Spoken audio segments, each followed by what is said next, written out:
He's a talentless boy who transfers to a school of elites and ends up living with 3 genius sisters while trying to fulfill his mother's final wish. The story begins with a painfully average boy named Yu who gets transferred to the Seika Academy of the Elites only because his mom happens to be a legendary prodigy who graduated from there. Yu steps into the boxing ring and gets absolutely wrecked by the vice captain of the martial arts club, who calls him a pathetic weakling. Seeing his poor performance, the crowd doesn't hold back either, tossing insults left and right. Wondering how someone this clueless could possibly be the son of Sabara Ayase, Yu gets back on his feet, trying to fire himself up with memories of his late mother, whose beauty and acting skills were admired across the globe. Sabara was so gifted that she graduated at the top of her class from a prestigious international university.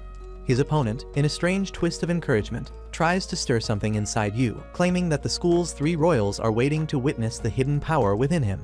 But Yu keeps insisting that he's never been into sports or received any kind of training, yet everyone continues to dump their expectations on him. Frustrated, he yells out the obvious truth that he's not his mother and charges straight at the trainer in what looks like a dramatic burst of untapped power. The crowd braces themselves, expecting something huge, only for Yu to land a couple of soft pokes that don't even make the trainer flinch. The trainer dude gets angry and slams our guy straight into the ground, making it painfully clear once again that Yu is nothing more than a disappointment. Everyone who had placed their hopes on him gets smacked in the face with cold, hard reality. But this isn't anything new for Yu. He's been carrying this weight since the moment he showed up in the world. Yu then smirks and throws a jab at the trainer, tossing out some half-cooked line about how the more average someone is, the more they obsess over talent like it's some holy grail. For a second, the trainer catches this strange spark in Yu's eyes, a familiar intensity that mirrors the gaze of a top-tier actress. He realizes that Yu probably failed to walk away with Sabara's skills, but there's no denying he ended up with her looks. Still, the trainer shakes it off as Yu turns to walk away. Right then, his sidekick comes rushing over, reminding him that the royals are watching this rookie like hawks. That little reminder finally pushes him off the deep end, and now he decides he's just going to beat the talent into him, lifting his arm to deliver one last brutal move meant to whip Yu into shape. But just before the punch can land, an orange-haired fighter storms in from out of nowhere and sends the trainer flying, calling him a complete disgrace to martial arts for picking a fight with amateurs. Everyone in the dojo calls her captain. Right then, a blue-haired and a green-haired lady strut in like they're crashing a concert, demanding to know how the actress's son did on the test. The blue-haired one is Kazuki, famous enough that her show tickets vanish before they even hit the shelves. The green-haired one is Miwa, the youngest title holder in shogi, because apparently, some people peak before puberty. As for the orange-haired fighter who jumped in earlier, it turns out she's Nico from the athlete program, a martial arts champ with a flawless record and an ego to match. The crowd loses its screaming, because these 3 drama queens are none other than the school's so-called 3 royals. Kazuki steps forward and demands to know how well Sabara's son did in the test, hoping they could squeeze a 4th royal out of him, but the trainer dude shoots that down by calling the boy a mediocre noob whose talent probably registers in the negative. The 3 hotshot ladies tell our boy flat out that there's no use for someone like him at their school.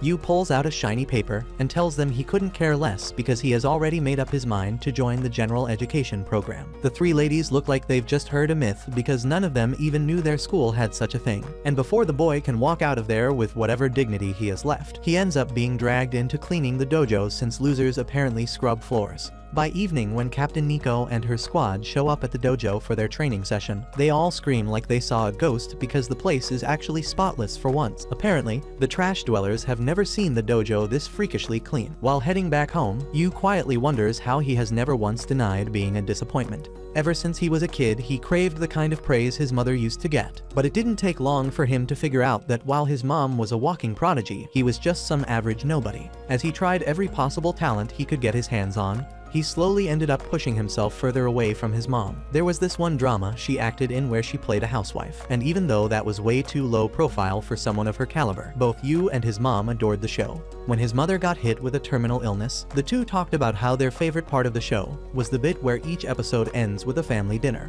That was the first time in years his mother opened up to him properly, and that's when Yu finally realizes she had always dreamed of having a family as warm and beautiful as the one in the show. Sadly, that little happy moment doesn't last too long, and the lady ends up kicking the bucket after asking her son to go and find himself a happy family. The boy packs his things, and while hoping to make up for everything he and his mother missed out on, he he heads to Mikadono's place. The mansion's owner sends him the keys along with a note telling him he can sneak in whenever he wants. As he steps inside, he gets completely thrilled seeing how massive the place is. He starts wondering who this Mr. Mikadono even is, and just as he sits down to unpack his stuff, Nico shows up in full attack mode, desperate to knock out what she thinks is a burglar who broke into her house. Our guy tries explaining that he's not who she thinks he is, but the shabby lady ends up slipping and falling flat on the floor like a cut scene out of a cheap comedy. Yu takes this golden moment to mock her, throwing in that even prodigies hit the floor sometimes, then tosses a towel on her as if he's doing charity. Right then, Miwa and Kazuki show up and ask what this boy is doing in their house, and Nico's quick to point out he's clearly a burglar. As our hero tries to figure out why these royals are even here, he gets a call from Mikadono himself. The man asks if he's found the place and goes on to explain that his late mother was not only his friend, but also his benefactor, which is why he's now returning the favor. The shady mister then adds that he forgot to tell him that he has 3 daughters and tells the boy to get along with them. Yu turns toward the sisters, remembering his mother's dying wish, and starts thinking that now he actually has to become a family with the 3 Mikadono girls. To him, this whole situation feels nothing short of a dream. Living with 3 gifted cuties sounds like a blessing from the heavens. The girls, however, don't look too thrilled about the arrangement, but since their dad's the one calling the shots, they have no choice but to play along. Still, the boy manages to pull himself together and properly introduces himself again, hoping to get to know them better. Right then, the boy realizes something terrifying. The entire mansion looks like a pig pen dressed up as a house, covered in mess everywhere. Apparently, Kazuki was in charge of the dishes, but she made some half-baked excuse about not having time. In truth, she did try, but ended up breaking every single dish and gave up in frustration. Meanwhile, Miwa and Nico were supposed to handle the laundry and cleaning, but judging by how they look and move, they seem like the kind of disasters that need cleaning themselves. After getting roasted right where it hurts, the ladies quickly switch gears and start dragging our boy by bringing up how he barely managed a miserable 45 on the aptitude test, though Yu doesn't let that slide and mocks them by correcting it to 42. While the 3 of them keep bickering and throwing around useless complaints, they glance around and slowly notice that everything is suddenly shining like a 5-star hotel lobby. Turns out, while they were busy running their mouths, the boy had already turned into some sort of cleaning wizard. The next morning, our boy wakes up hoping to get to know the ladies better over breakfast since there's no school today. He plans to rest up a little, but that idea dies quickly thanks to non-stop earthquakes shaking the whole place, which turns out to be Nico casually splitting tiles with her bare fists in her personal dojo. After witnessing that madness, he heads over to check on the others. Miwa's busy playing shogi and arguing with an AI, while Kazuki looks like she's running a drug lab, tossing random stuff into a blender and making a suspicious milkshake that might either poison someone or kill them outright. When he asks what she's doing, Kazuki mocks him and says it's just their version of a morning routine, the same way people like him need to brush their teeth and do other basic stuff. As Yu tries suggesting dinner together, the eldest Mikadono daughter tells him to handle the house since they'll all be out with packed schedules and rehearsals. He then turns to Miwa to invite her for breakfast, but she's already downing juice, probably fueling her brain with all the sugar it needs. Feeling crushed, the non-prodigy in a house full of geniuses walks to the kitchen, thinking how it's just like it used to be with his mom, who only ever cooked for herself, proving just how self-centered prodigies can get. He wonders how he failed to connect with his own family, yet somehow thought he could pull that off with complete strangers. Just when he sits down to enjoy breakfast, Nico walks in. Though she clearly wants to eat all the neatly baked food, she controls herself and claims it's an unbalanced meal for her. Yu starts licking the food to tempt her, but she loudly complains about the excessive carbohydrates and lipids, adding that she still needs at least 20 more grams of protein along with vitamin B. Yu finds it ridiculous how someone needs to calculate nutrients before eating. Nico explains that for her, eating right is just as important as training. As the girls get ready to leave, he remembers how his mother used to follow different diet plans depending on the type of shoot she had. When the ladies rush out toward the gate in a hurry, he suddenly appears behind them and says they've forgotten something. That instantly sends a chill down their spines, and they begin checking everything in panic while arguing over what's missing. But he only meant to wish them a good day. Even though they find it unnecessary, the girls end up blushing on their way to practice and somehow feel a little happy about it. Meanwhile, Yu moves on to doing the dishes, and in the middle of it, he receives a call from the shady Mr. Mikadono. The man informs him that he won't be around much due to his responsibilities, which basically leaves Yu stuck alone with the 3 girls. The uncle then asks him for a favor, saying he should support his daughters since they'll soon be facing their own hurdles. According to him, simply being there for them would be enough to help them open up. His future father-in-law goes into detail that each of the sisters has their problems to go through. Firstly, Kazuki has an upcoming audition. Nico will fight for the top spot in the Karate Nationals, and Miwa has to fight for her title in a shogi match. Hearing that his chances of smashing will skyrocket if he is successful in helping the girls out, Yu gets really excited and hangs up. After taking a deep breath, Yu wonders what someone useless like him can even help them with the physique of a chihuahua and the brainpower of a vacuum cleaner. He doubts he can help prodigies who don't take a minute off even on the weekends. However, that's when it hits him that if they fail, they will be called failures just like he's been his whole life, and to make sure that doesn't happen to them as well, he swears he will never let them suffer. He begins by going out on a journey to understand each of the girls to win over their hearts with wholesome family dinners. As the sun sets, Nico gets back home from training looking all depressed when her heart suddenly pops out of her chest because she completely forgot she has a man-slave living under the same roof. Yu takes a bit of the soup out of the pot and charmingly licks it up like holy nectar, making Nico go doki doki, and then offers her to taste his cooking for herself. But she smugly shoots him down and says she doesn't need his extra creamy stuff because she brought her own. After finishing her bath, she steps out looking like a queen only to find the little guy deep in the zone cooking up something so good even the rock smells it from across the street. Yu goes through dozens of recipe books and locks in every detail to craft the ultimate dinner. Watching him go so hard even after she brushed him off earlier seriously gets under Nico's skin. Just then, Miwa walks in, and Yu grins like a proud chef announcing he's about to serve soup so good it will curl her toes. Seeing him act like a complete dork,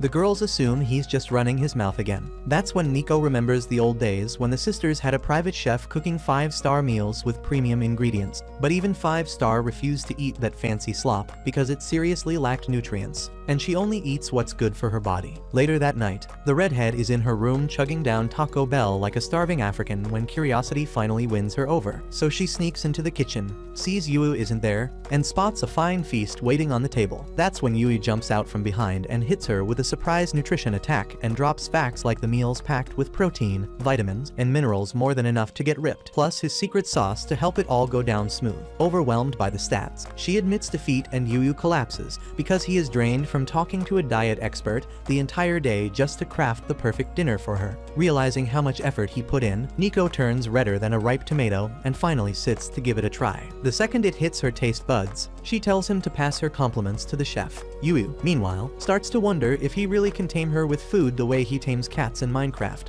but his goofy face makes her visibly uncomfortable. Meanwhile, Miwa's already drooling at the sight of the spread and tries to sneak downstairs for a bite. But Yu catches her mid-sneak and starts bombarding her with nutrition facts until she gives up and joins the table like a normal person. Hearing that he tailored the food for Miwa too, Nico's respect for Yu spikes through the roof. Miwa points at her sister's rare soft expression and notices it's been a while since she's looked like that, and also notices Nico's packed on a few pounds. Nico snaps back that Miwa's not exactly model material herself, but Miwa just laughs because all the goods go up top while the rest fuels her galaxy brain. While Yu is satisfied watching the sisters chat, Kazuki walks in and is instantly disgusted to see them eating together at the table like some kind of wholesome family. The Riz Lord sneaks up on her and casually lets her know he's got some brown rice packed with B12 for her skin, along with a salmon marinade full of antioxidants to wipe out all the depression from her long day at work. His pitch nearly works, but she shuts him down cold and refuses to be charmed like her weak-willed sisters. Nico snaps back and defends Yu's weak-willed tensions, but Kazuki makes it crystal clear she isn't against family bonding, and it's just that eating a peasant's cooking at the same table like a normal family doesn't quite suit the princess. And just like that, the last sliver of Yu's self-respect vanishes into the shadow realm. Seeing him look like his grandma just died, Nico grabs the plate from his hands and starts eating to cheer him up. But Yu recovers instantly and strongly warns her that if she keeps stealing extra servings, she really will turn into a chubby teddy bear. Miwa is baffled whether he even wants them to eat his cooking or not, while Nico nearly pops an aneurysm from his disrespect. Yu politely declares that it's his job to track everything that comes in or out of her body, and his outrageous wording nearly makes Nico explode in embarrassment. 3 days have passed since Yu moved in with the Mikadono sisters, but despite his tireless efforts, Kazuki still refuses to touch anything made by his filthy hands, recalling their father's order to help the girls reach their full potential. Yu channels his inner Lelouch and makes a plan A. During break time, high-pitched squeals echo through the halls as a crowd of girls swarms Kazuki-senpai like moths, showering her with bottom-tier praise. Yu's jaw hits the floor at how wildly popular she is, but he braces for impact and waves hello at the pack with a big smile. The girls instantly recognize him as that talentless bum, and Kazuki tells him to be gone before he taints her divine aura with his loser energy while shooting him a glare like he's used toilet paper. But Yu calls her a meanie as he announces he stayed up all night trying to win her over, and he has something only he can give her, and he is sure she would love it, obviously talking about his cooking. The girls are wildly flustered, so Kazuki shouts at Yu to stop misleading everyone with his nasty statement and swears she's going to make him pay for this when they're back home, which digs the hole even deeper. Her army of fans bombards her with questions, so Yu uses the chaos to slip away. Later, Yu meets up with Nico to strategize on how to win over Kazuki and ends up shocked at how much the karate club depends on her. But as soon as she spots him, Kazuki remembers his outrageous claim from the day before, and the sheer audacity of him showing his face again makes her livid. Her devoted simps instantly question who this fool thinks he is calling her by her first name so casually, but one look at the Demon Queen sends them running. Yu quickly realizes he won't make it out in one piece if he keeps this up, so Miwa is officially the only card he has left to play. Elsewhere in the school, Miwa is busy playing shogi on her phone when she hears her classmates struggling over a problem. She does some quick math and bluntly says they must really be deficient in brain cells if they can't even solve something that easy. As expected, the girls make a quick exit with their last shred of respect intact, and Yui watches them on their way out. He walks into class, but after sensing Miwa's completely different mood at school, he tones down his excitement. Yu politely invites her to join him for lunch in the cafeteria, but she tells him to get lost. When Miwa realizes he won't give up,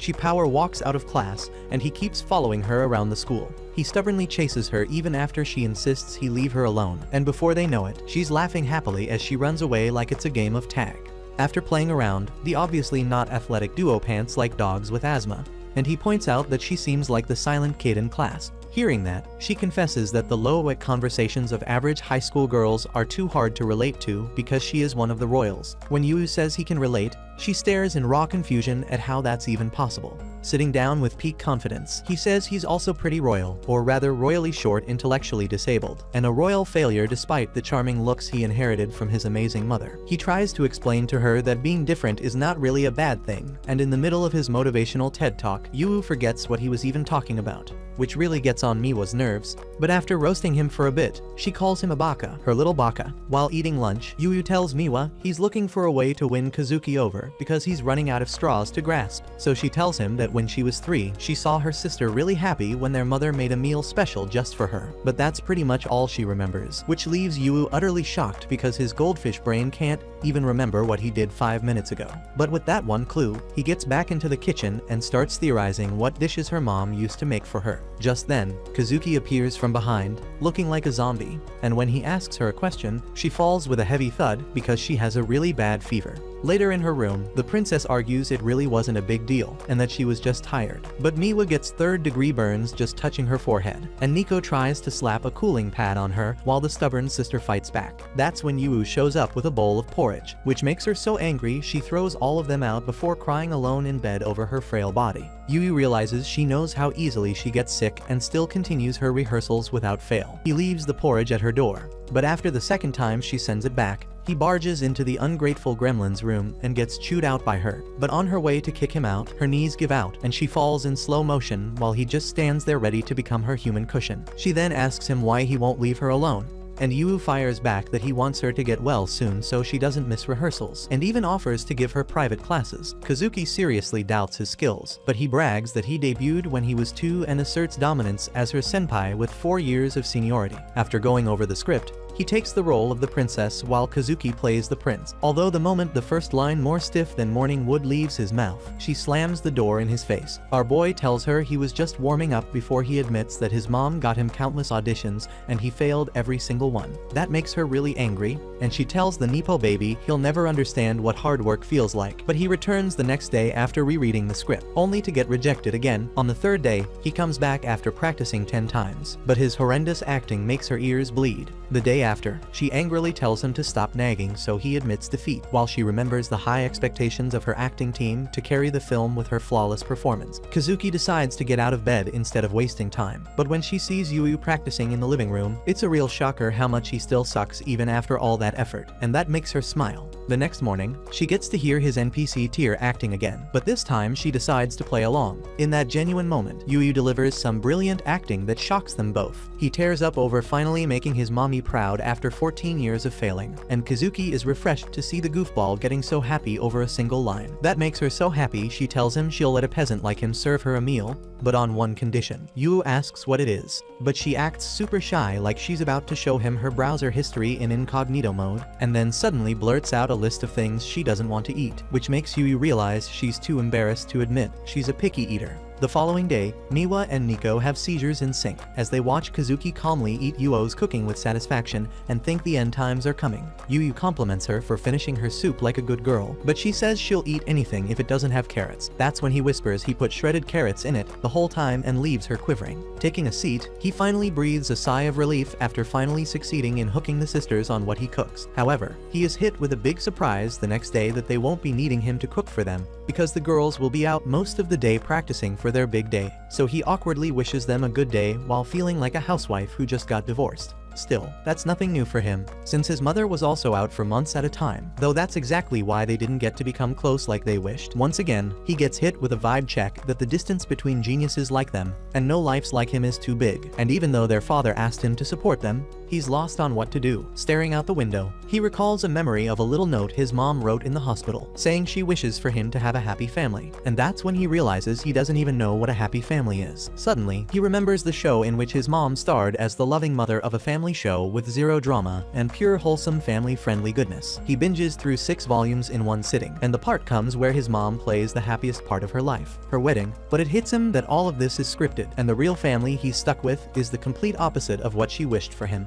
Just then, the Mikadono sisters are back home and roast Miwa for being a slob because she acts so worn out it's like she's back from a shift in the coal mines. They find Yu wiping his tears while watching some movies and wonder just what got him so emotional. Miwa thinks it's just another family show, but the moment Kazuki sees his mom on TV, she realizes he is still a child who really misses his mother, even though Yu was just vibing. With a serious look on her face, she assures him he doesn't have to work so hard and be an at-home dad to make it feel like they're a family, and Miwa backs her up. Nico chimes in that he's welcome to be a freeloader because they didn't really expect much from him from the start, but that makes him so angry. Yu confesses that the reason he works so hard is because he didn't try to bond with his mom, thinking she was too different from him, and that was a mistake he regretted later on. So he wants to connect heart to heart and refuses to miss the chance at enjoying a happy family life with them as well. All 3 sisters are creeped out the moment they hear him say happy family, and Nico mumbles to herself that happy families are a fantasy that only exists on TV. But Sundir still humors him and asks how they can be family.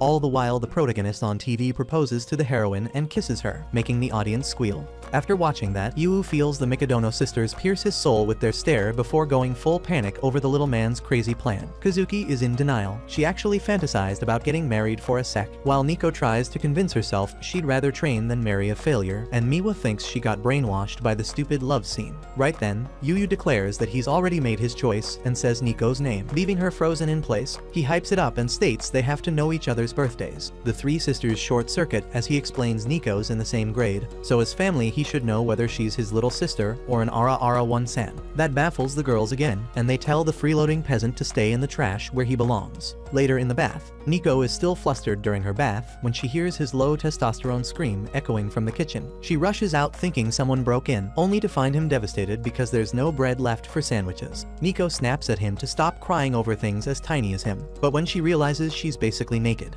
she flies off in embarrassment and bumps right into Miwa. Her intellectual sister immediately notices she's a bit too red for someone who just got out of the bath. Miwa begins analyzing every possible scenario that could have made her this flustered when Yu shows up with a bundle of towels. Her hormones go haywire the second his hand touches hers, so she drops the towels and starts bullying him, which makes Yu think he's being punished for freeloading. Seeing Miwa having a hormonal meltdown just like her, Nico asks if she also has a crush on the little rascal. But Miwa immediately locks onto the also and starts chewing her out on confessing by accident, while Yu silently folds towels in the war zone. Watching the 2 sisters make a ruckus, Kazuki sighs and tells her little sisters to act their darn age. Yu asks for her help putting a pot away on the top shelf, and the charming princess asks if he needs anything else after she's done. When Yu thanks her with a charming smile, she acts cool as it obviously didn't make her melt, until her sisters catch it and call her out, triggering a heated threesome over who's the biggest idiot in love. Eventually, Yu gets fed up and tells them all to knock it off because they're family. He also admits he has no clue what they're fighting about,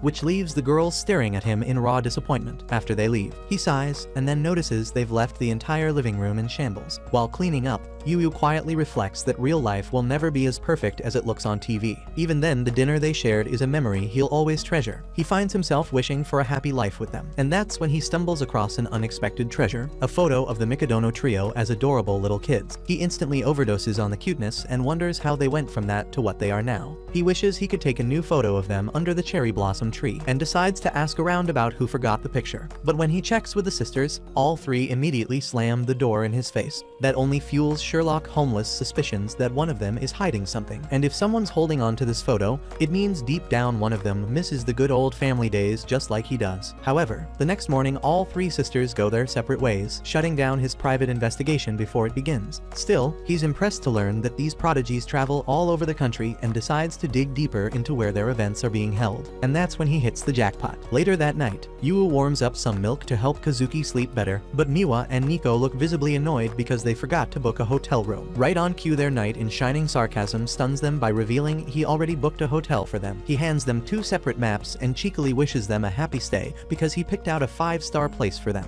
Miwa's not that thrilled and pouts that she can't be happy eating trash food for 2 days, and Nico agrees. That's when the cheeky gremlin asks if she's saying she can't even go a single day without him, making her cheeks redder than roses. The smug goblin grins widely and says he's happy to join them. Later at the shogi tournament, Miwa dominates her opponent like a boss within seconds, leaving everyone stunned by her raw talent. On her way out, a woman informs her that her next match will be against a 4th grade master, so it might be a challenge. But Miwa walks off looking bored and thinks about practicing with AI at the hotel. That's when a breathtaking view of cherry blossoms completely captivates her. She recalls wholesome memories from their childhood and heads back to the hotel, only for her jaw to crash into the basement on seeing a disguised Kazuki checking in at the counter. The 2 sisters immediately start questioning each other, and in the middle of that, Nico also makes her entrance and drops her bag in pure shock. Finally catching on, Miwa asks the Flamehead if her tournament is also in the same town. Yu shows up all smug and comments how it's pretty wrong for 3 sisters to not even know each other's destination. He proudly reveals that since they don't talk,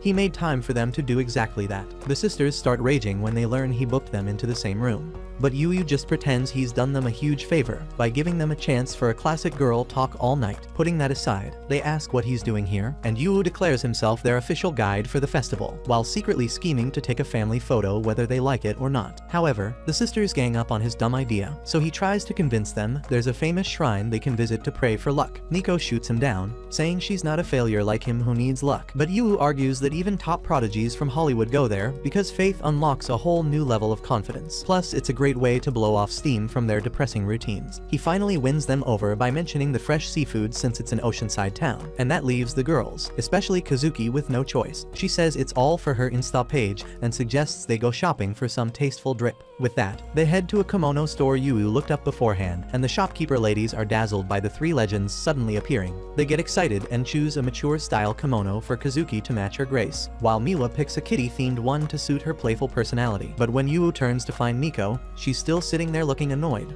so he asks if she doesn't like kimonos. He points out that there are tons of styles, but she grumbles that she wouldn't look good in one anyway. The shop lady then brings her a sharp design to match her handsome personality. But Nico flashes back to when she once wanted a girly dress, and their father never let her buy anything feminine. She snaps at the shop lady, but right then Yu shows up with a kimono that radiates peak femininity, and says he thinks it's perfect for her because she's the cutest girl he knows. Nico gets hit right in the feelings, and when he asks her to choose between the 2 styles, she takes both into the changing room, and the moment she comes out with her hair tied, all 3 of them are completely blown away by her enchanting beauty. Afterwards, the not-so-typical family heads out to enjoy the festival. Miwa mentions that she's starting to feel hungry, prompting Yu to remind her to stay close and not wander off too far. Just then, the crowd recognizes Kazuki, and in no time, a swarm of people rushes toward her like a pack of fans desperate for an autograph. Yu had hoped the sisters would grow closer through this outing, but from the way things are unfolding, Kazuki seems to have switched into work mode. While she watches her sisters enjoy their food, Kazuki briefly feels a tinge of nostalgia, but brushes it off. At the same time, a girl nearby,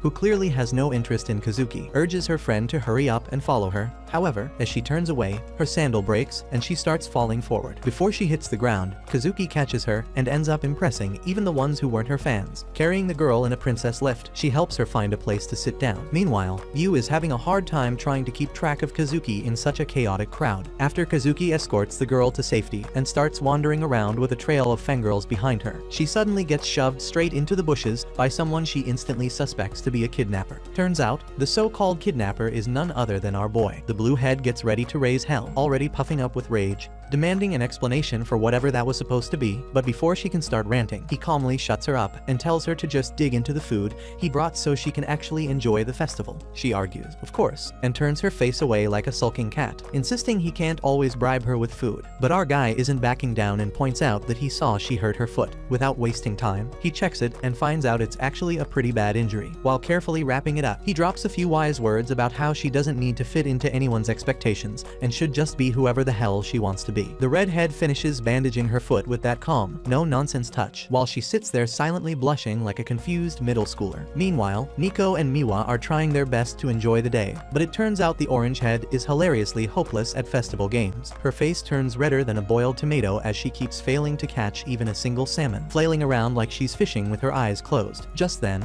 both of them freeze when they spot their elder sister walking over to join them, and right beside her is Yu, who's somehow convinced her to wear a sus mask to help her go incognito.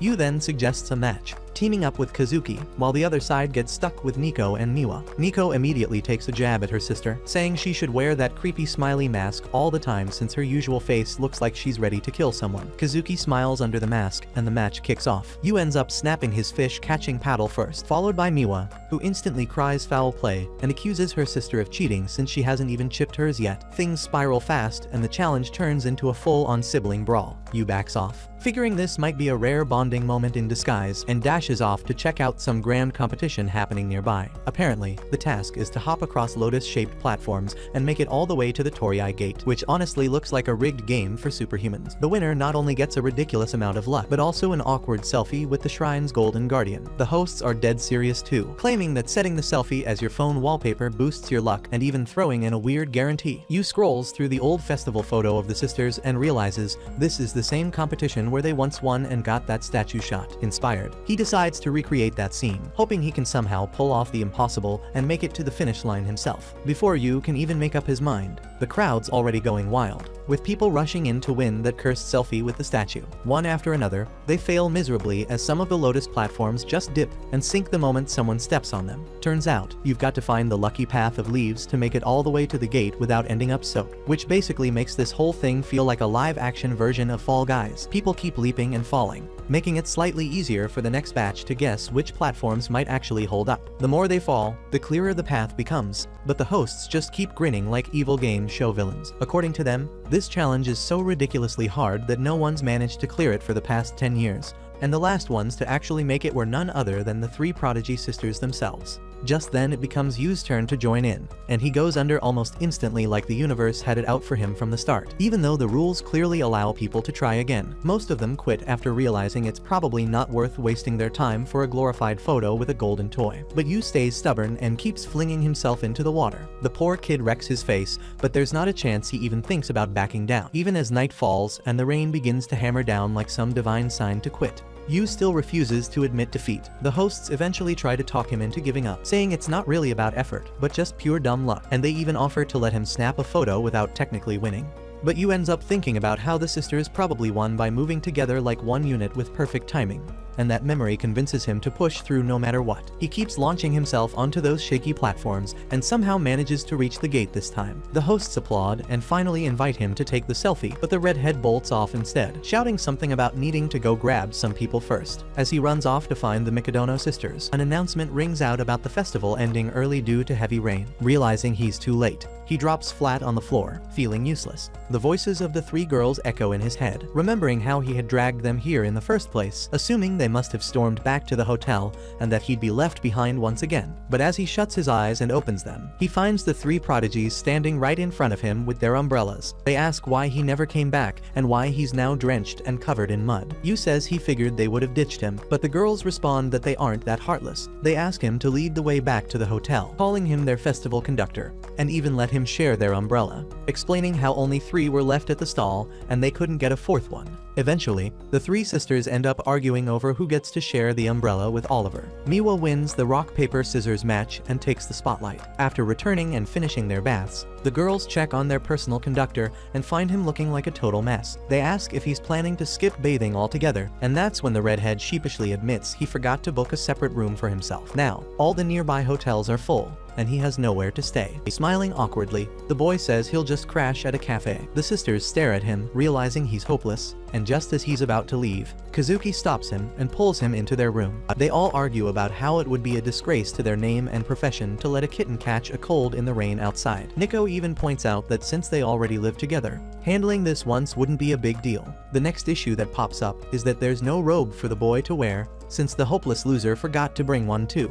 After a few awkward glances and fidgety moments, Yu finally spots an extra robe and hurries off to take a shower. While he's bathing, he yells out from behind the door, telling them to forget he even exists and just get a good night's rest. Eventually, the lights go out and everyone settles in to sleep. But now a new problem arises. The three prodigies find their hearts pounding, unable to fall asleep. Their faces stay flushed, despite having no fever. The story then rewinds a little, revealing that Yu actually succeeded in his mission to get the three sisters to take a photo with the statue. As expected, he messed things up again and ended up clowning around, which only made the sisters laugh harder. Back in the present, when the boy enthusiastically checks his bag, he can't find the old photo of the three sisters. Instead, he discovers a letter saying she's taken the picture back. He smiles, happy that the photo is now with its rightful owner, and falls asleep in mere seconds. Seeing him knocked out so quickly, the three girls quietly sit up, wondering why they're all still awake. They exchange glances and softly start talking about how they haven't changed one bit. They argue and laugh over old memories, realizing how even though they live together, life has kept them so busy they barely have time for moments like this. Miwa turns around and checks both the old and the new photos with her sisters, confirming that she was the one who had kept the original safe all along. She chuckles, thinking of Yu as a lovable idiot who went through all that trouble just to get them to take another photo together. The three sisters silently thank the boy in their own hearts before finally drifting off to sleep. The next morning, as chores are being taken care of, Yu casually checks the news and is surprised to see headlines praising the three prodigies for delivering outstanding results,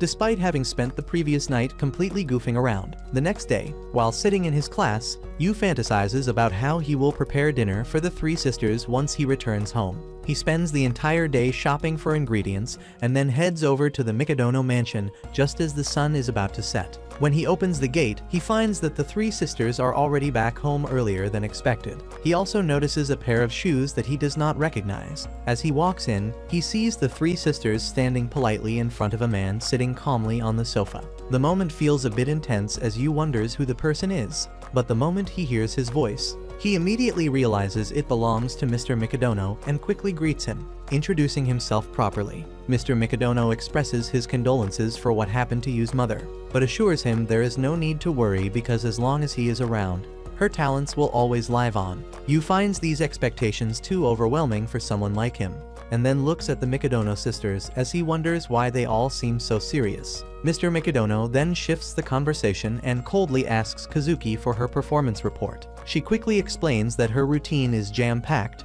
and she has an interview scheduled for tomorrow. When he turns to Nico, she confidently mentions winning championships as usual and assures him she will not slow down. Lastly, it is Miwa's turn, and she also gives a perfect report. As Yu is about to say something, Mikadono stands up and interrupts, saying the performance reports have been discussed, and he will now take his leave. Yu stops him and asks if he would be interested in joining them for dinner, since he had planned to cook for them. Without replying, Mikadono walks over to a mask lying nearby. Yu explains that they went to a festival over the weekend. Mikadono becomes serious and asks whose idea it was. The boy excitedly tells him how he took them there, and the sisters all ended up in the same place, and that it was the same festival they once visited as children.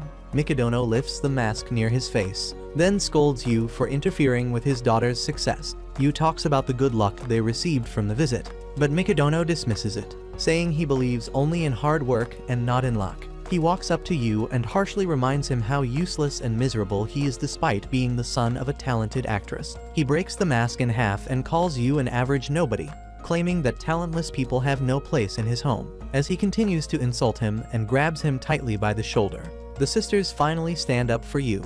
They argue with their father, explaining that while Yu may not have major achievements, he handles everything in the house from cleaning to cooking, so they can focus on their careers. Kazuki firmly adds that they are able to perfect their talents only because he supports them behind the scenes. When Mikadono questions why they are defending someone so average and if they truly need him, the sisters blush and give clumsy excuses. Still, they keep arguing that they get along well with Yu and have formed a strong bond with him. However, their father stays firm and tells them that there is no space in the Mikadono family for socializing. He reminds them they are not children anymore and forbids them from attending any more festivals. He tells them to focus on improving their results and then leaves. Yu quietly asks if they will join him for dinner, but Nico turns around and gently apologizes, saying they no longer have time to enjoy his delicious food. A week passes, and everything seems to go back to the way it was before Yu started living at the mansion. But after meeting their father, Yu finally understands why these girls work so hard to perfect their talents. And it is all because of their strict upbringing. He remembers how the sisters finally started getting along with each other. That night, everyone at the club is returning home, except for Nico, who stays late to practice like she used to. It turns out she had been coming home early just for dinner, but now she is back to her usual schedule, as she takes a break to eat. The food tastes bland after getting used to Yu's cooking. Kazuki feels the same as she looks at her healthy smoothie, packed with nutrients, but she cannot bring herself to drink it anymore. Even Miwa seems off as her usual snacks do not feel as exciting. All three girls find themselves stuck, wondering why they can no longer go back to their old routine. Meanwhile, even Yu feels down and wishes things could go back to how they used to be. He remembers the warm family from the TV show his mother acted in and decides he wants to create something just like that. This thought gives him a new sense of motivation. The next morning, as the three sisters step out of the house, Nico realizes that Yu didn't greet them with his usual cheerful voice, and that makes her feel sad. Later at school, when lunchtime arrives, Nico opens her bag to grab a protein bar, but instead finds a packed lunch. Her face turns as red as a tomato, and the same happens with the other two sisters, each finding a neatly packed meal. When Nico's crewmates ask if she is not going to eat it and suggest they could have it, she firmly refuses and says she will eat every bite herself. Meanwhile, Yu is asleep on his notebook, completely exhausted after waking up at 4 in the morning to prepare their meals. Later, when he finds their lunch boxes completely empty, he smiles to himself, knowing they enjoyed the food. That evening, the three sisters call Yu over and seriously tell him that they want to form a co-stewardship with him. Confused, Yu wonders why they are suddenly talking about ships. But the sisters do not look in the mood to be joking, as they remind him that their father warned he would throw Yu out unless he proved himself. So they propose that if he supports them in the coming challenges, they are willing to accept him as one of their own. They explain what lies ahead for each of them and say they need his help to face it all. Excited by the idea, Yu promises he will make lunch for them every day because they are a family.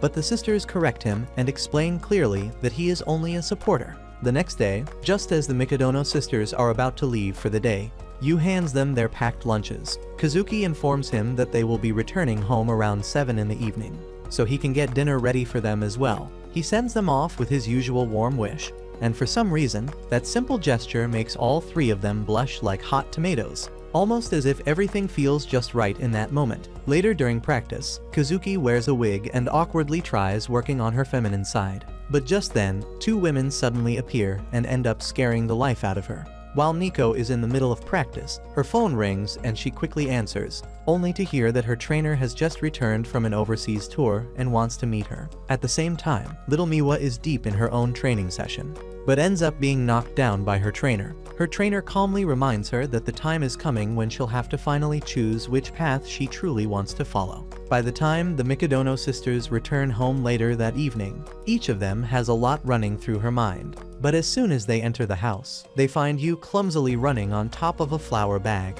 And when they ask what he is doing, he tells them with confidence that he plans to add udon to the recipe and wants to use whole wheat flour this time to help lower the carb content in their diet. Just as he's explaining everything, he suddenly slips and falls hard, hurting himself in the process, which makes the girls laugh a little before walking off, mentioning that they'll still be joining him for dinner. Later that night at the table, the sisters remark that the food tastes a bit average today, which leads them to recall how their father used to hate anything that felt mediocre. Yet in that quiet moment, each of them finds a kind of comfort in this mediocrity. Later, while Yu is doing the dishes, Kazuki walks in and offers to help, saying she's trying to work on her feminine side. Yu points out that doing the dishes doesn't really have anything to do with being feminine, but she insists and joins in anyway. When Yu brings up the audition, Kazuki suddenly panics a little, admitting that it's her first time playing a feminine role, and that's probably why she's so nervous.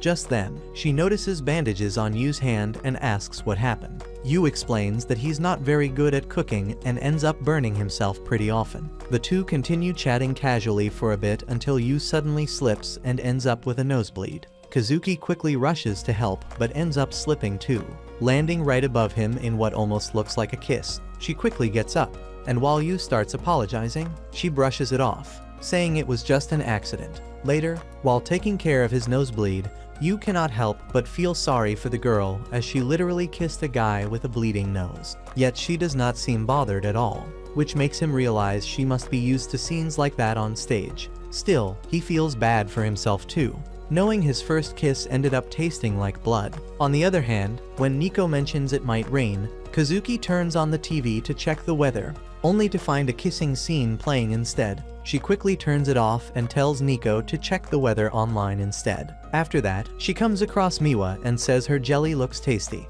Miwa proudly says it was made just for her by the new kid, adding that it feels like nibbling on a pair of soft lips. The mention of lips throws Kazuki off again, and she slams her coffee on the table before storming off to her room and shutting the door behind her. As she touches her lips, still flustered, the boy suddenly walks in without knocking, which immediately triggers her anger. Yu calmly explains that he only came to clear the air, adding that he is pretty sure she would not want one of her kisses wasted on someone like him. He suggests they both pretend it never happened. As he walks out, Kazuki bursts with frustration, calling him a jerk for saying something like that. Later during her practice, she starts thinking Yu might have been right, and forgetting what happened might really be the best thing for now since she needs to stay focused on her upcoming audition. She tries rehearsing her feminine role, but keeps failing since everything she has done until now has been more like a prince than a girl. During another session, while once again acting in a prince role, she looks closely at the girl she is performing with and suddenly realizes what she had been missing in her earlier performance.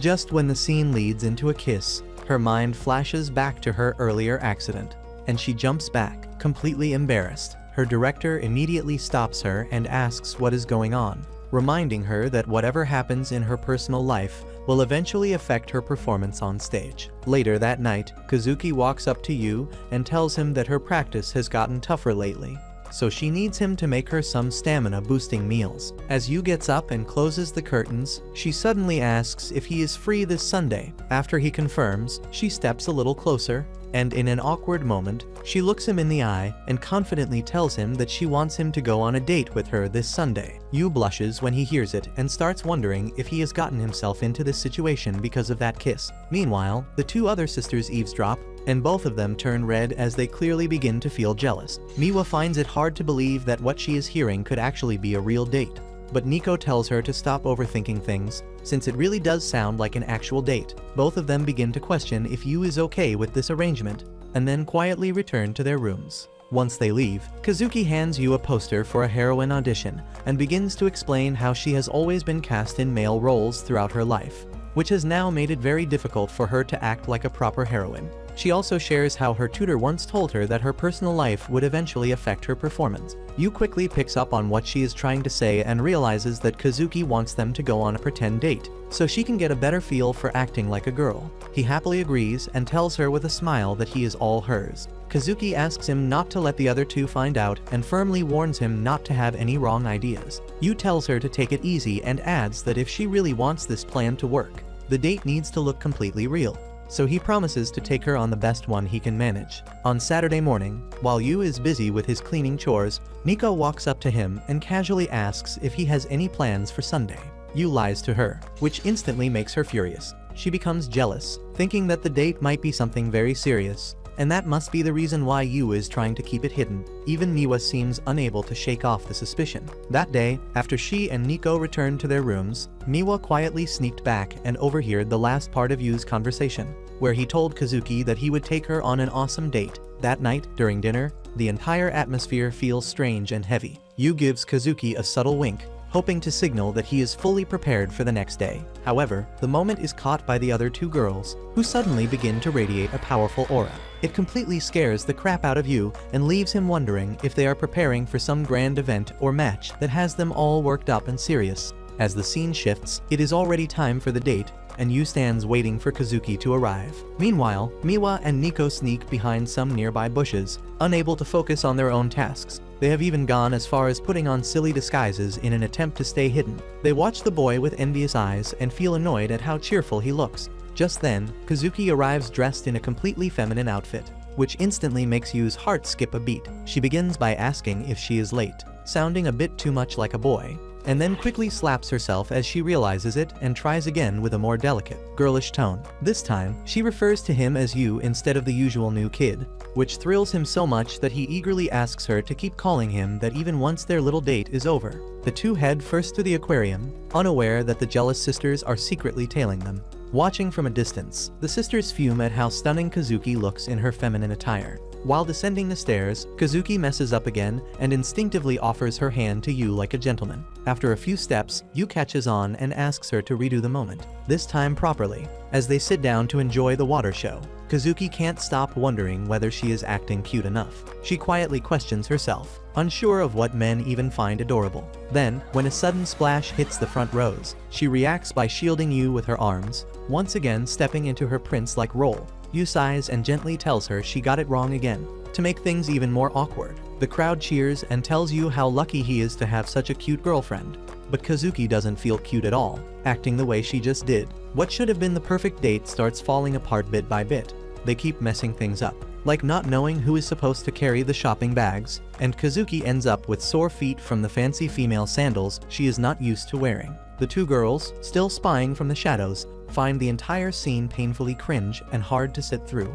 Later, when Yu excuses himself to use the washroom, Kazuki catches a glimpse of her reflection in the glass and sighs, thinking about how poorly she has been doing all day. She remembers how excited Yu had been about taking her out and starts wondering if he now regrets it. Just then, a scout from a showbiz agency approaches her, flashing his card and asking if she has a moment to talk. Kazuki politely declines, saying she's not interested, but the man doesn't back off easily, making her feel uncomfortable as she glances around, wondering where Yu disappeared to, when she actually needed him the most. When the scout suddenly grabs her hand and tries to drag her away, Yu appears out of nowhere and firmly slaps his hand away, asking if there's a problem. The scout scoffs and asks if Yu is her younger brother, but Yu tries to act mature and insists that they are on a date and Kazuki already knows exactly where she wants to be. When asked what that is, Yu stumbles, fumbling for answers and tossing out increasingly absurd claims, even suggesting that Kazuki wants to become a reformer in the government. The scout argues she'd be better off as a model, and Kazuki begins to realize that Yu is just as much hopeless as usual. Yu suddenly declares that the agency cannot have her because he is planning to make her his wife. Though the scout dismisses it as childish nonsense, Yu boldly repeats that they'll be together through every up and down. The crowd around them falls silent, having overheard the entire proposal. After the scout finally gives up and leaves, Yu awkwardly apologizes and asks Kazuki to forget everything he just said. But from the look on her face, it doesn't seem like she will. He then takes her hand, surprised by how warm it feels, and leads her away, while the two jealous sisters watch from behind with growing concern that this might turn into a perfect date after all. After a while, Yu realizes that he's been holding Kazuki's hand without even thinking about it, and now neither of them seems ready to let go. The people around them find the scene rather adorable, though poor Yu keeps getting mistaken for Kazuki's younger brother. In an effort to appear more romantic, Yu shifts his grip into something more fitting for a date, and Kazuki starts sweating bullets, trying to figure out if this is how a girl is supposed to react in such a moment. Still, she keeps her head high, convinced that this might finally be working, and silently hoping Yu continues with the same energy. Eventually, the two make it to a film theater, and when Kazuki suggests they go for a romantic movie, Yu surprises her by saying he already has everything planned, and they'll be watching a film titled Love in April. The name immediately rings a bell for Kazuki, as it starred her senior from the troupe who had retired from male roles to take on feminine ones instead.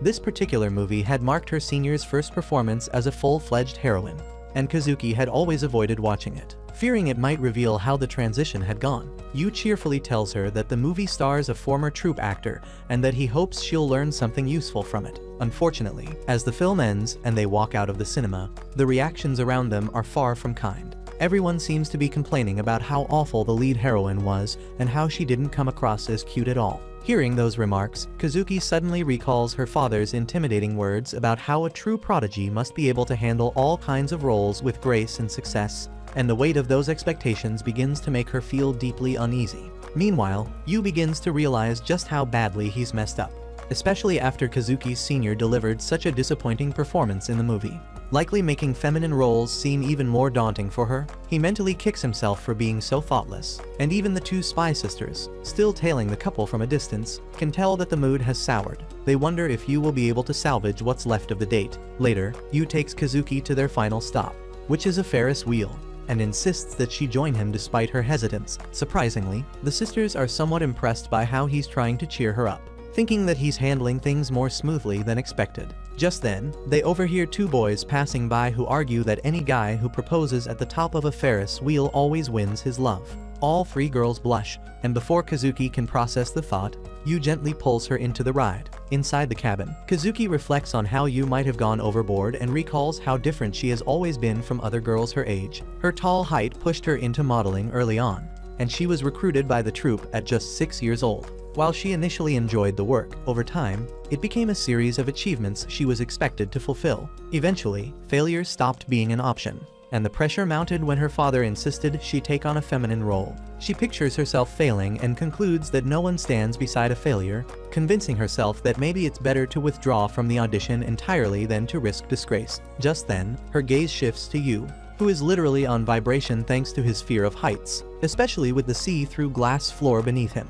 When she asks why he chose this ride, Yu yells out that it had to be a perfect date, and Kazuki is suddenly reminded of what those boys had said earlier about proposing at the top. Before she can collect her thoughts, Yu clumsily stands up, nervously calls her his heroine, and at the very peak of the moment, mistakenly calls her his heroine ever. Kazuki asks the guy to silently sit down again and watch him tremble and stumble through yet another moment. Kazuki smiles softly, seeing once again how he somehow manages to fail, even in what should have been the perfect opportunity. The boy then gently brings up the idea of finding value in failure. Sitting beside her, he begins scrolling through the most embarrassing moments of their date, and Kazuki asks if he is trying to humiliate himself on purpose. But as he shows her each picture, she quietly observes, realizing that all those clumsy scenes really did feature many of her emotions. Yu tells her she might actually be great at expressing emotions, which makes her blush even though she quickly dismisses it as an excuse to mask incompetence. He smiles and wishes her luck for the upcoming audition,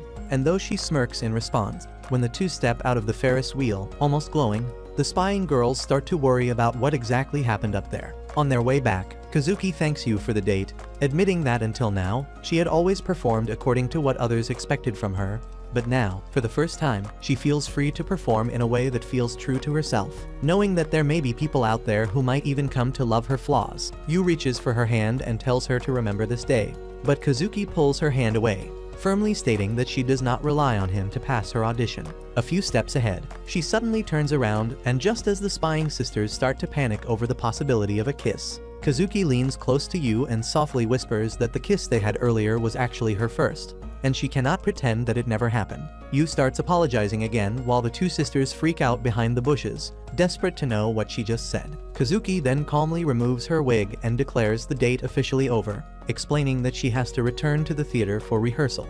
Later, when Yu returns home to make dinner, the two sisters who had been secretly watching him all day welcome him back in a way that makes him visibly blush. The girls exchange knowing looks, realizing that although Yu had spent the whole day supporting Kazuki, he is still the one meant to support them, too, and they are not about to let him forget that. The next day, while the Mikadono sisters and Yu walk together toward their exam, Yu points out that even Kazuki seems quite relaxed, except for the brain prodigy Miwa.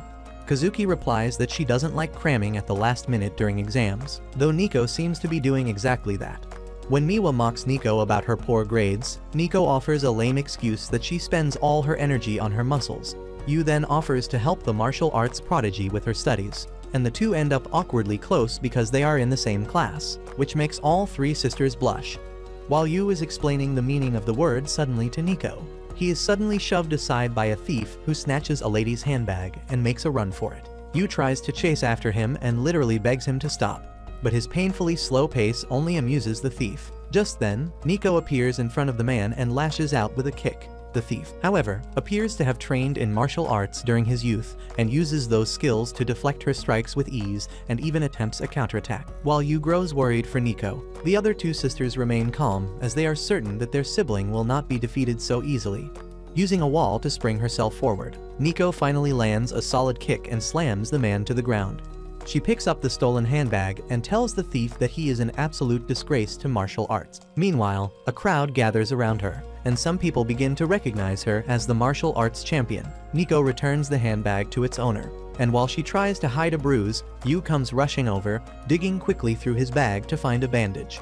The Mikadono sister insists it is only a minor scratch, but Yu says even scratches can hurt, and as he carefully tends to her wound, the girl blushes. At that moment, the thief gets back on his feet and tries to escape, but he is suddenly slammed against a wall by a boy named Hayato Tatsumi from Iwayama High School. The crowd stirs with excitement, whispering about how Hayato is a national champion. The Mikadono sisters recall seeing this prodigy visit their house often, and Nico calls him her senior as she asks what he is doing here. The new guy addresses Nico by her first name, which makes Yu uneasy, before he finally reveals that he is here to take her. As the story moves forward, the Iwayama karate team is introduced to Seika's team, and both sides are ready to spend the week training together. Everyone appears excited, yet the Seika team objects to Yu's presence, demanding to know what he is doing there. The scene shifts back a little, which makes it obvious that Yu has tagged along because he wants to keep an eye on the new guy. When he asks the team about this hotshot, they tell him that Nico and Hayato trained together from the same dojo, but they warn that he is bad news since he constantly draws the attention of all the girls, which irritates the Seika boys. Just then, Nico challenges the new prodigy to a spar, and although he refuses at first, when she presses the request, he smiles and agrees, and the match begins. The Seika team cheers for Nico, hoping she will defeat him, yet she gets off to a rough start. Catching her breath, the Mikadono sister realizes her senior has reached a whole new level compared to her and asks for a rematch. But Yu steps in front of her, telling her to stop. He says she has turned into a complete mess, then turns to her senior and scolds him for not going easy on his junior. Later, as Nico and Yu hang out, she tries to ease his hostility toward Hayato by sharing that the man is her hero. She explains how, when Mr. Mikadono first took her to a dojo, she easily defeated all the older boys, and in revenge, they later tried to gang up on her. Just before she was about to be beaten, she closed her eyes, and when she opened them, Hayato had saved her and beaten them all to a pulp. She adds that Hayato moved away during middle school, and since then, they have only met at the nationals. Yet he has always been a strong source of motivation for her. Yu realizes that even Nico has someone she looks up to. Just then, Hayato appears and tells Nico that he has taken a close look at her abilities and proposes to take her with him. Everyone, including Yu, grows concerned, and when Yu protests, Hayato explains that his team intends to bring Nico along with him to his school. The Seika boys object, pointing out that his team is all boys, but Hayato replies that they have gone co-ed this year. The senior adds that he has already convinced Mr. Mikadono and urges her to join if she wishes to become stronger. He argues that everyone around her is weaker than she is, making training with them useless for her growth. The Seika boys protest that they are not weak at all. Yet they fall silent when Hayato challenges them to name anyone among them capable of helping Nico improve. The Seika team grows uneasy as they all realize their captain has been carrying them the entire time. Nico steps forward to face the tall boy and tells him to stop insulting her team, insisting that coaching them has been good training for her. However, her teammates admit that Hayato has spoken the bitter truth. After they accept that they have been holding her back, Hayato once again invites her to come with him. The scene shifts to the evening, and when Nico steps out of the dojo, Yu follows her, asking if he can walk her home. Along the way, he tells her how amazing she is, that the top karate school has come all this way just to recruit her. Nico replies that there is no need to talk about it, but Yu's worry becomes clear as he admits that what matters most to him is knowing how she feels about the offer. Nico says her feelings do not matter and explains that the boarding school seems perfect for her in every way. Yu's concern deepens when he learns that it is a boarding school, and she won't be around anymore. Nico begins to think about how her past self would have accepted the chance without hesitation, but her cheeks warm when her thoughts turn to Yu. When they reach the gate of her home, she suddenly blurts out that she wants them to be together. At that moment, the entire Seika group appears in tears, shouting that they feel the same way and do not want her to leave. After a quick emotional ambush, the group rushes off in tears, leaving Nico to wonder if they are all fools. Later at dinner, Kazuki casually tells Nico that she can use her shampoo and conditioner, startling the girl completely since a single bottle of that shampoo costs at least 10,000 yen. Nico remembers how Kazuki once burst at her for accidentally using it. Even Miwa acts strangely, offering Nico some of her food, despite the fact that she is the type who never shares her favorite dishes under any circumstances. Later, while they are doing dishes, Nico complains to Yu that her sisters are being abnormally nice to her. And Yu points out that news of her possible transfer to the boarding school has reached everyone, so even her sisters do not want her to leave. After her bath, Nico glances at Yu and wonders why he only asks about her feelings but never shares his own. She finds herself thinking that she truly wants to be with him. The next day, during the training session, the Seika group struggles against the Iwayama team, and they realize that if they do not toughen up, they will soon lose their captain. Nico walks up to her senior and says in a serious tone that she is not going. While her whole team cheers at the news, the prodigy seems strongly opposed and argues that his school offers a better environment than Seika's. He tries to make her understand that both of them could perfect their martial arts together.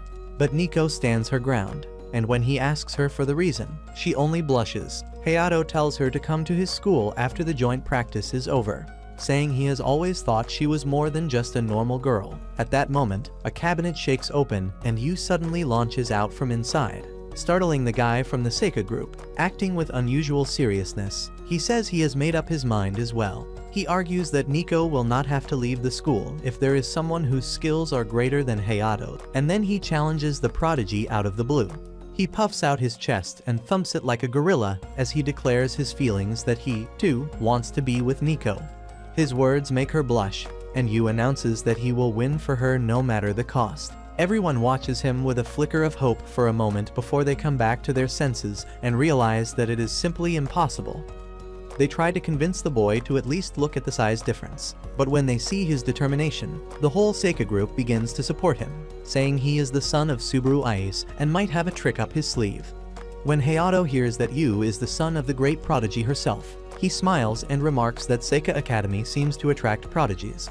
He, however, makes it clear that he has no plan to go easy on the boy. Even Nico tries to make Yu understand that this is an impossible task for him, but she eventually gives up against his determination. As she blushes, the big guy Hayato accepts the duel and tells Yu the match will take place on the last day of the joint practice, after which he will take Nico with him. That night, Yu begins his practice with Nico after he has challenged the prodigy to a match in the heat of the moment. Even Nico does not plan on going easy on him, because she knows that her future now depends entirely on Yu. She starts his training by teaching him about light stepping and explains that Hayato's greatest weapon is his long-range kick, so Yu will need speed above all else. While Yu suddenly dashes toward her and tries to catch her off guard, he is immediately punched back by her and falls flat on the ground. Nico brings him some ice for his bruise, yet Yu keeps up his determination, even knowing the odds are completely against him. He tells her again that he wants to be with her, and just as she begins to blush like a tomato, he adds that he also wants to be with her sisters, which spoils all her expectations. Yu explains that he loves saying goodbye to them in the morning, and when he asks her why she is not taking the opportunity, he even gently pushes her to the wall. She finally blurts out that she likes his morning goodbyes too, and that her sisters give her motivation. She tells him she is not going to repeat herself, and just then, the door opens accidentally and reveals that the other two sisters had been eavesdropping. Kazuki announces that she is willing to help Yu prepare for his upcoming tough match, and Miwa also says she will support him in any way she can. This makes Yu smile happily as he thanks them both with the determination to win Nico from the prodigy Hayato. Later that day, Nico helps Yu train and tells him not to lag behind on his push-ups, but he sits up and tells her that he has got them covered. And we find out that in his letter of challenge to Hayato, he said that he's forbidden to use his dominant hand and foot, which only makes him angrier, but Nico admits that this is going to up their chances quite a bit. The next day, when Yu enters the house with Nico, he finds the rest of the two Mikadono sisters already waiting for them while being dressed in super cute aprons. Nico gets startled and asks what this is all about, and the sisters explain that they just wanted to support the boy. Yu appreciates their effort but throws in some mockery, pointing out how terrible they were at housework when he first came here. The two sisters immediately turn gloomy, and Kazuki adds that dinner is going to take a bit longer than usual. Nico then asks her sisters why they are so excited to cook a disaster for them. But the two show even more enthusiasm while wondering how Yu is going to love the food once he tries it. However, even after the two give it everything they have, they still cannot make anything that even resembles edible food, and Yu eventually has to step in with a proposal that he could teach the two how to cook. He argues that he does not want all of their effort to go to waste, and even makes Nico say it herself before he elaborates that she is also looking forward to tasting their cooking. With that said, Yu begins teaching the two. He first turns to Kazuki, who is busy boiling cabbage, and tells her that memorizing the recipe is the best approach since it leaves no room for mistakes. He then turns to Miwa and starts teaching her how to peel a vegetable. Looking at the prodigies giving it, they're all even in things they are worst at. Yu convinces himself that he too cannot allow himself to give up either. When the dish is finally ready, Nico grows flustered as she realizes it is her favorite meal and understands that the two had actually been trying to make it for her, even though their first attempt had turned out so badly that the food was beyond recognition. Kazuki tells Nico to feast on it before it gets cold, and she takes a bite, finding it surprisingly good. Yet when Yu tries to raise the spoon to eat, it slips from his hand as his arm begins shaking badly. Feeling embarrassed, Yu apologizes and explains that he has just been training too hard. And at that moment, Miwa offers her spoon to feed him, leaving the two other sisters completely shocked. Yu tells Miwa the food tastes great, which makes her blush, and Kazuki doesn't plan on being left behind either and blows gently on the bite to cool it and then feeds Yu herself. When Yu thanks her, both Kazuki and Miwa realize how good it feels to be the ones giving, since they are usually the ones being given things. Nico looks startled as she has never seen her sisters act this way before. Meanwhile, the two continue feeding Yu as if he were some kind of prince. Later that night, after Yu is done with his training, Nico appreciates him, and Kazuki brings him a towel while Miwa brings in some fresh lemon slices and honey for his fatigue. Nico gets a bit irritated by her sisters keeping up with their special treatment. Nico walks towards the boy and asks him to call it a day, as it is getting late. However, the boy keeps his spirits high and argues that he can still keep going. The next day, with only 2 days left before the grand match, Hayato walks down the hallway while recalling how much more enthusiastic Nico used to be. For her, strength had always been everything. Yet when she finally got the chance, she turned him down and refused to go with him. At that moment, Nico steps in front of him and greets him with a simple hi. Her senpai tells her that her spirit has grown weak and that instead of making her own decisions, she is depending on that loser kid. Calling it pathetic, he tells her that she is not this weak. Hayato then walks away, declaring that in 2 days, he will defeat Sabara's son and then take her to his school to beat her back into form. That day, while Nico is teaching Yu, she points out that his punches are actually getting stronger, but her mind keeps drifting back to what Hayato said about her relying on others. She apologizes to Yu for dragging him into her problems, admitting that she is the one who is supposed to be stronger. Her thoughts circle around Hayato, her father, and her team, who expect her to always be strong. She feels that everyone sees her as someone they can depend on, and even though she does want to be stronger, deep down she knows that this is not all she is. She remembers how scared she felt when fighting the big guy and how tempted she became by girlish things. And now she keeps hearing the voices of people, and even Mr. Mikadono echoing in her head, that she does not need to be feminine. This is why she has become too indecisive to choose between being feminine and being stronger. And she has always forced herself to believe that the real Nico Mikadono is not a feminine person. When she apologizes to Yu again for dragging him into her mess, he tells her that he was the one who challenged Tatsumi, but he also says that she has been acting far more out of character than she realizes, which hits her hard. Yu explains that when he first met her, he thought she was a monster, but after spending time with her, he realized that was not true, since she turned out to be managed and even curious about beauty, fashion, and flowers. Nico freaks out and bursts at him, shouting that she never asked him to spy on her, but Yu apologizes and says she was just too strong, and seeing her like that felt like a new side of her. As she gets flustered and turns away, Yu tells her that he never once thought it was weird. He explains that there is no wrong or right side to a person, and that her being strong, but also sometimes vulnerable, is the real Nico. Hearing this, she gets embarrassed and punches him so hard that he flies away and slams onto the floor. As Nico sits away in embarrassment, she admits that she wants to make her own choices, but also confesses that she wants his help too. While she argues about how indecisive she is, Yu walks up to her and tells her that the two of them will fight Hayato together, asking her to leave everything to him.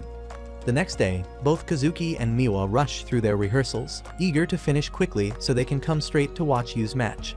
Back at the match location, Yu and Nico stand before Hayato. Hayato demands an explanation from Nico about what she is doing here, but Yu steps forward with confidence and demands 2 matches from the big shot. He argues that since Hayato wants to take Nico away to make her stronger, if she defeats him then there will be no need to recruit her. After declaring this, he bows deeply before Hayato and begs him to let her stay, even if he loses against either of them. Nico's team sees Yu's actions as cheap, but the champion Hayato makes no excuses and accepts the unfair proposal.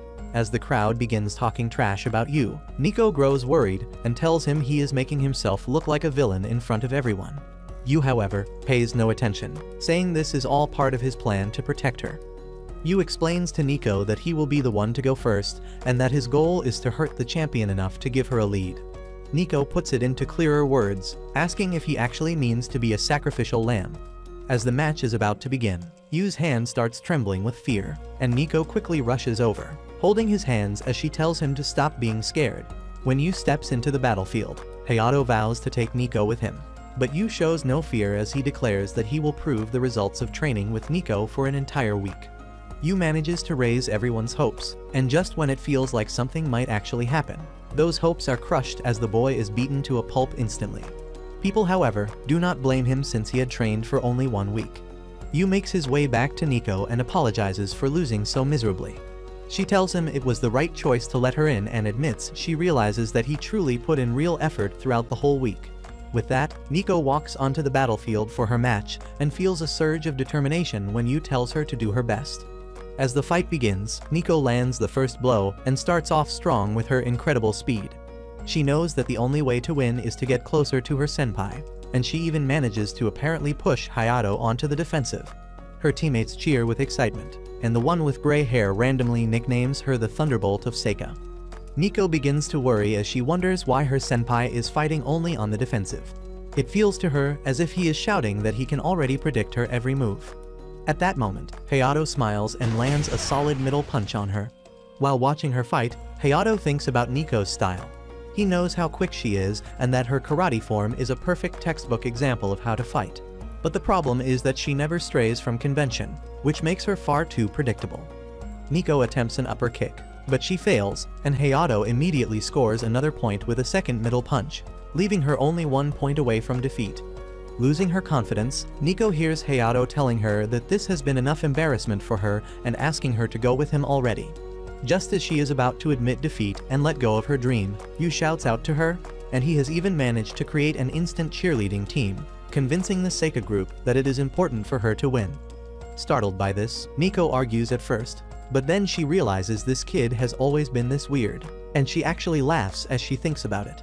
She finally regains her strength as she remembers Yu telling her that it is okay to be vulnerable at times.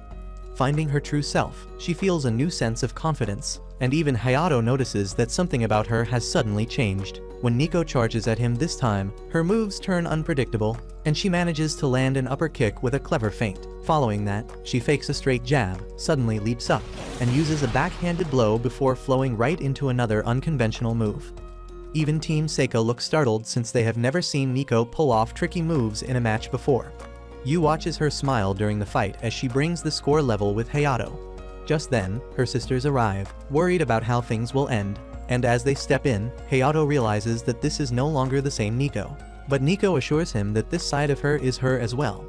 With those words, she lands one last upper kick and knocks him out for good. Team Seika erupts with excitement over her remarkable victory, and Nico turns to Yu with a blush on her face. Yu rushes toward her with a towel to wipe away her tears, and she leans her head on his shoulder, softly asking if she is allowed to cry after a win.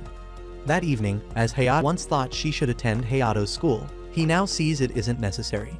He praises her, and Kazuki explains it's only because she outperformed his expectations. Because of this, he does consider Yu's words for once and allows them to have a day off. Yu cheers up with excitement and announces they'll go to the theme park next Sunday. The following day, the three sisters can barely think about anything else, as their minds are completely consumed by the upcoming trip. can't recognize her, and Yu admits he likes the new look, causing Kazuki to blush.